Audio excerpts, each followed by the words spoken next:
Right, incrementality, the universal challenge that all partnership marketers face at some point, be they brand side, agency side, publisher side, platform side.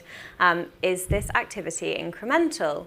And I think today that question is perhaps more complex, but also even more important than ever if we consider the modern customer journey and the rising cost of ad spend. So I'm delighted to be invited on stage by these very experienced panelists to share their hard-earned wisdom with you, and I'm going to invite them all to introduce themselves, if you don't know them already. I'm Nedra. I'm from Skyscanner, and I lead up the product and data enablement team within our affiliates function. So, yeah. I'm Chloe. I'm performance marketing manager for Swarovski. I manage both affiliates and our retargeting. Hi everybody, my name is Leanne Johnston and I'm the founder of Affiverse. We're an affiliate marketing agency and also a media platform. Lovely. And I'm Daisy. I'm the Regional Vice President of Channel Partnerships here at Impact.com in Europe. So let's start with the basics. I think every organisation that I've ever worked with has a slightly different definition for incrementality. So let's all get on the same page before we get stuck in. Nedra, I will start with you. Yeah, I mean, I think for us, incrementality is, basically just answering the question where if I don't run this activity today, will I actually get that sales? And I think we all agree, every brand has a different definition or different metric that we look at. Some brands look at users, some brands look at bookings or revenue. And I think it's if without this activity today, will we actually get that, whatever you're looking to basically track? I think that's for us at Skyscanner. Mm-hmm. And how about Swarovski as a very different brand and a different vertical? Very different brand, but very similar to what Nedra said. We do also look at how other channels impact our channel and how our channel impacts other channels for incrementality. And if we were to activate PPC, is that going to impact our PPC channel? But obviously incrementality, it's one of those things that we talk about, but very hard to measure, especially in the partnerships vertical, just considering that everyone else can do A/B testing, turn off 50%, and we all know our partners would never in a million years deal with that. No, and also why should they? I mean, I think that in affiliates and in partnerships, the beauty of the channel is that the influence persists. So it is not just a once and done, we always say. It's not just a set it and forget it channel. But both Skyscanner and Swarovski are very well established affiliate programs. Leanne, you actually contributed to an ebook that we wrote, yes. And you had a really great insight into testing and how to test at different kind of maturity levels. So in your experience, at what point does incrementality become important? Yeah, so there's a definitive life cycle of every affiliate program. So when you're starting out, your initial kind of KPI is get the affiliates in, get them onboarded and get them active. So at that point, you're not really looking at incrementality. You're trying to just expand into other verticals, maybe getting to niches or even trying new geographic locations.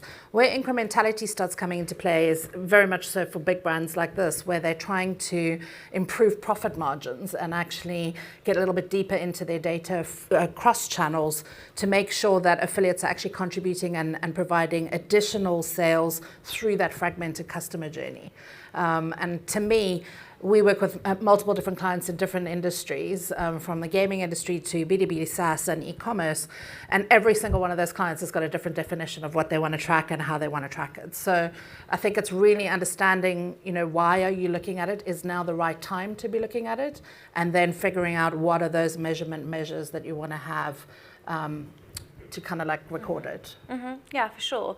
And we talked a little bit about in the panel prep, Chloe, about testing.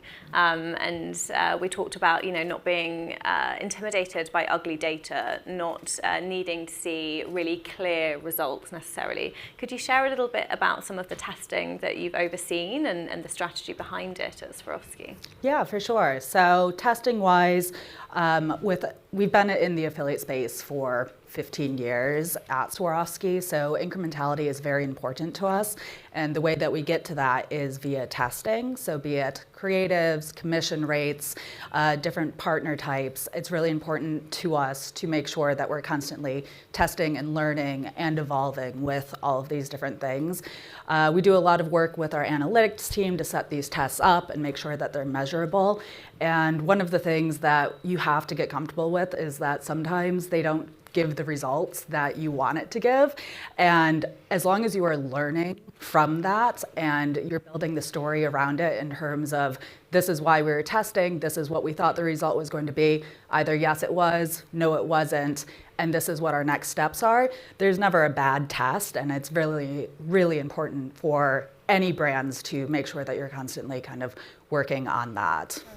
We've had a question come in here on the Slido about testing. So Nedra, how do you explain internally why A/B testing is just not possible within the affiliate channel?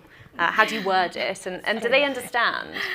Yeah, I mean, I think it's quite funny because we were just talking about this in the prep, and we literally had this conversation internally where analytics team was like, oh, you got to switch off your partner, and then so we can kind of test the incrementality. And I was like, that's not possible in the partnership space because you can't tell a partner switch off one market or you switch off, an entire campaign. It's like, it's not the same when it comes to partnerships. It's like, time for like building that. And I think that's the reason why we kind of look at incrementality quite differently, at least in the affiliate world, where you're not looking to decide where you're going to give the credit. It's also trying to understand which sector of partners would influence the journeys. So it's like understanding the pattern of the influence rather than, okay, I want to make sure I give X amount to this partner, X amount to the other partners. Just trying to understand to which, content partners or cashback partners, which is the sector that brings you more influence, and it helps you decide the budgets you put into it. And I think, it's really it's funny because, there's no way you can tell a partner, we're going to switch you off for this week, and then we'll switch you on back on next week, because it's like, that's not how partnerships work. You guys don't mind, right? And Leanne, obviously, you as an agency, you work with a wide range of clients. Do you think there are some industries or some verticals that are more incrementality is more critical for? Yeah, definitely in the retail space, because they obviously have bigger brand budgets and probably invest a little bit more in paid media. And I think we spoke about this in our prep as well, where I was quite surprised because from gaming and B2B SaaS, affiliate is a really, really integral part of their businesses. Sometimes 40 to 60% of the revenue is coming in through partnerships. But in e-commerce, it's something more like 8 to 10%. So, as an affiliate manager in different types of businesses, you're going to have different needs and wants and KPIs that you need to be measuring. And I think for incrementality, it's very important, as you said, if you are going to test this, test it in a segment of your partnerships. You can't just switch off 50% of your affiliate partners and see if your revenue is still going to stay the same. Because what you've got to understand is that the customer journey is now so fragmented. And by switching off some of those, bottom or top of funnel partners, whichever one you're testing, you might only see the impact of that shutdown happen 4 to 6 months later. And you wouldn't be tracking that still afterwards, because an incrementality test, you'd probably look at a shorter period of time. So it really is important to understand your vertical first, what you're trying to measure, and then look at how do you actually do that incrementality test, if it's something that your business wants you to do. I've actually had a question here from Mark Andres. He's put his name on it, so I'm going to read it out. So on the subject of measurement and full funnel, Mark's asked, beyond last click, how much value do you place on affiliate traffic in terms of supporting your broader marketing efforts? I don't know if anybody wants to take this, but in some industries, they are very much reliant, and the entire ecosystem is reliant on last click, and changing that is probably going to take years to happen. But in other industries, which are a little bit more tracking efficient, it is something that I think brands should be looking at in terms of when you get to the point where you guys are of profit margins and improving on partnerships that are already established. I think there is a need to actually figure out what tracking works for you in your business. So I think, depending on the industry, it's either very, very important or it's not that important. And it also depends on the data that you have available to your your team? Hugely. I mean, in my experience, the issues generally arise with incrementality and the proof of it in the tracking setup. Yeah. So if you've inherited a program that was set up and integrated some time ago and it's not been reviewed against your current requirements or your current media mix, or if the capabilities just aren't there, or the data sharing isn't there to be able to have kind of consolidated reporting.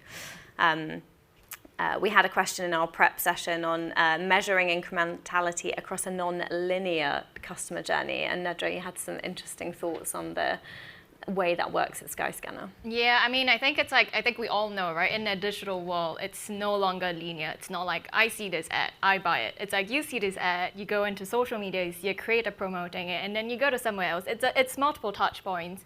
And I think that's kind of like driving back to the point before where, again, it's really not about understanding, just like giving a fixed weightage to each specific channel or like specific sector of partners, because I think we have that debate quite a lot internally where, do we give all of this credit in the last click to the paid team, or like do we give it to the affiliate channel? Which affiliate partner do we give? And I think kind of driving back to the point earlier, it's like, it's all about understanding the pattern of influence. If the pattern of influence tells you, and like you do that via like predictive, analytics, where you try to understand which type of like partnerships is the one that would drive you closer towards that ultimate end goal that you have, which is bringing in a new user or bringing in revenue for your business. And I think it's like that's kind of where you really need to work with like your analysts internally or like your data scientists to kind of work out what that predictive model works for you. And I think to sort of like Chloe's point before, like, it's not a one-stop shop. Like you have to test, you have to try. And as you kind of like test it through, you kind of learn from every test that you make and you kind of decide what that predictive model is. It's never one-stop shop solution, essentially.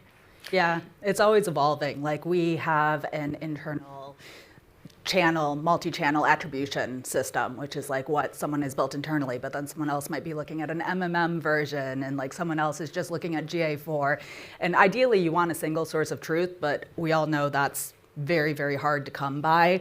So then just making sure that you are educating internally in terms of what the affiliate channel is, how it's beneficial, and shouting about it, especially going back to the testing. Tell them what you're testing and what the results are and what you're learning from it, and just making sure that your senior leadership is educated on it.